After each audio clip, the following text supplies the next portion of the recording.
অবশ্যই ভিন্নতা আসছে। এখন উত্তর কি হবে? এই ভিন্নতা কি ভালোর দিকে এগিয়েছে নাকি মন্দের দিকে এগিয়েছে? মন্দের দিকে। আজকে থেকে 25-30 বছর আগে মানুষ যেরকম আন্তরিকতা মানুষের প্রতি ছিল, সহানুভূতি মানুষের প্রতি ছিল, আজকের দিনে এটা নিতান্তই বিরল। কি বলেন, ঠিক কিনা? অথচ আগের দিনে মানুষ কানেক্টেড ছিল না একে অপরের সাথে, কিন্তু টেকনোলজির মাধ্যমে, প্রযুক্তির মাধ্যমে আজকে মানুষ এক একজন কত কাছাকাছি। এত কাছাকাছি থাকা সত্ত্বেও কিন্তু মানুষ মানুষের খোঁজ খবর নেয় না। এটাই হচ্ছে আজকের দুনিয়ার বাস্তবতা। আরেকটি বিষয় স্মরণ করিয়ে দিচ্ছি, সেটা হচ্ছে দিন যত ঘনিয়ে আসছে মানুষ এবং পৃথিবী তত মহাধ্বংসের দিকে ছুটে যাচ্ছে, কিয়ামত তত সন্নিকটে হচ্ছে। সর্বসাকুল্যে কথা হচ্ছে মানুষ তার হিসাব নিকাশ, হাসর নাসর, ইয়ৌমুল জাযার দিকে মানুষ অতি দ্রুতই এগিয়ে যাচ্ছে। কিন্তু কথা হচ্ছে আমরা সেই হাসরের দিনের ব্যাপারে, কিয়ামত এবং ইয়ৌমুল জাযার দিনে ব্যাপারে কতটুকু আমরা প্রস্তুতি গ্রহণ করেছি, এটা আমরা ভাবিও না, আমাদের ভাবারও মনে হয় যে কোনো সময় নেই। কি বলেন, ঠিক কিনা? তো আজকের যেই দিনে আমরা অবস্থান করছি, রজব মাস আমাদের থেকে গত হয়ে গেছে, আজকে 3 দিন হচ্ছে। আজকে শাবানের 3 তারিখ। এই মাসটার পরেই হয়ে যাবে রমজান মাস, যেই মাসের জন্য সারা বছর ঈমানদাররা অপেক্ষা করে। কেন? এই মাসটাকে ঘিরে আল্লাহ পাক রব্বুল আলামিন মহাগ্রন্থ আল কুরআন নাযিল করেছেন। এই জন্য এই মাসের সম্মান অন্যান্য মাসের চাইতে অনেক অনেক গুণ বেশি। এই জন্য সারা বছর মুমিনরা এই মাসের জন্য অপেক্ষা করে, সেটা হলো মাহে রমাদান। এই শাবান মাসের আজকে 3 তারিখ, আর কিছুদিন পরে সেই মাসটা চলে আসতেছে। অথচ নবী করিম সাল্লাল্লাহু আলাইহি ওয়াসাল্লাম আমাদেরকে শিক্ষা দিয়েছেন যে তোমরা রমাদানের জন্য এমনভাবে প্রস্তুতি গ্রহণ করবে, 2 মাস আগ থেকেই নবী করিম সাল্লাল্লাহু আলাইহি ওয়াসাল্লাম দোয়া শিখিয়েছেন যে তোমরা এই দোয়া পড়বে, আল্লাহুম্মা বারিক লানা ফি রজব ওয়া শাবান ওয়া বাল্লিগনা রমাদান। তো যাই হোক, রজব মাস তো আমাদের থেকে গত হয়ে গিয়েছে। বর্তমান আজকে সপ্তাহের শেষ দিন, শুক্রবার। আজকে শাবানের 3 তারিখ। এই শাবান মাস কেমন গুরুত্বপূর্ণ, নবী করিম সাল্লাল্লাহু আলাইহি ওয়াসাল্লাম এই শাবানকে গুরুত্ব বুঝাতে তিনি উল্লেখ করেছেন।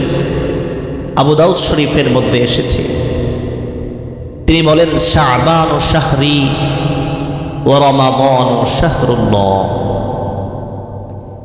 প্রিয় নবীজি বলেন, শাবানু শাহরি, শাবান হচ্ছে আমার মাস, ওয়া রমাদানু শাহরুল্লাহ, আর রমাদান হচ্ছে আল্লাহর মাস। এখন আসুন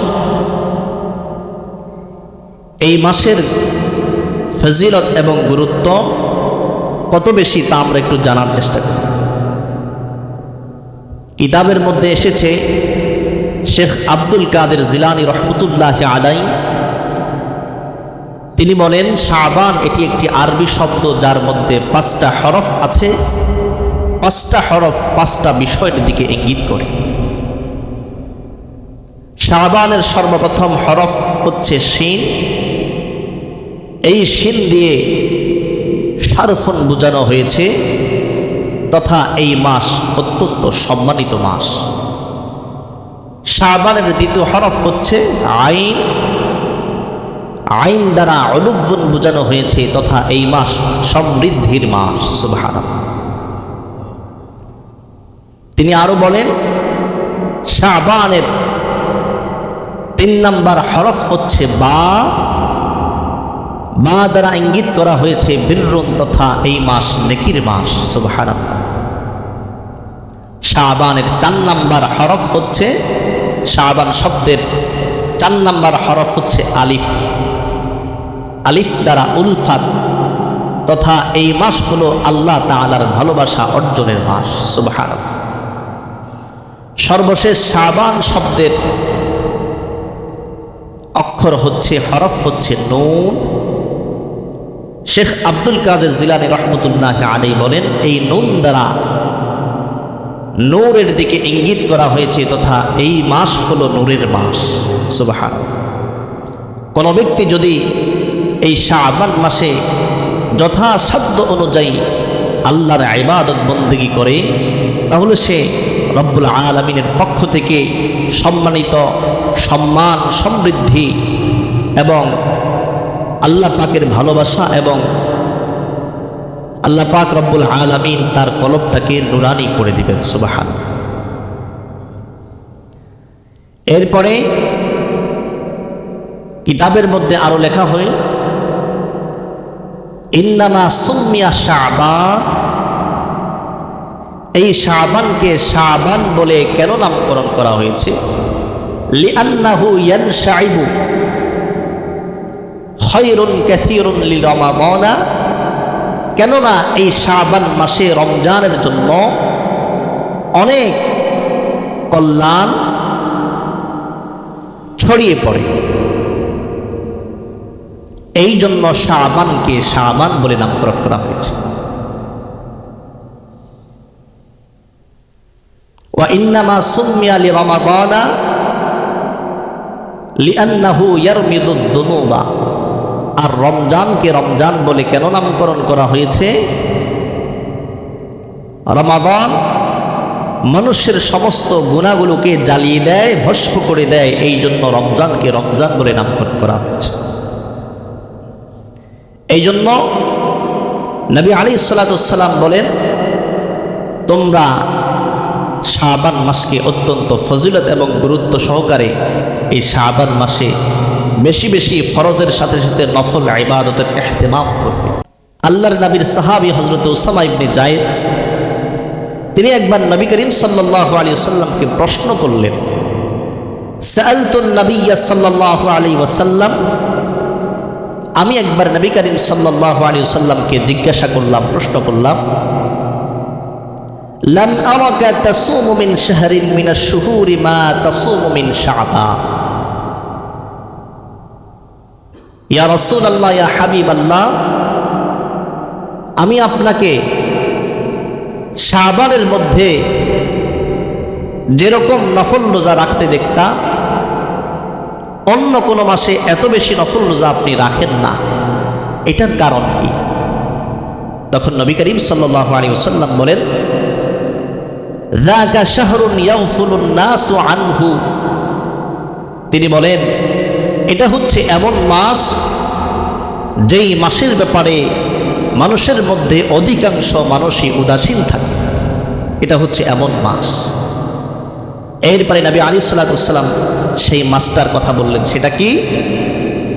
বাইনা রজাবিন ওয়া রমাদানিন, সেই মাসটা হলো রজব এবং রমাদানের মধ্যবর্তী মাস।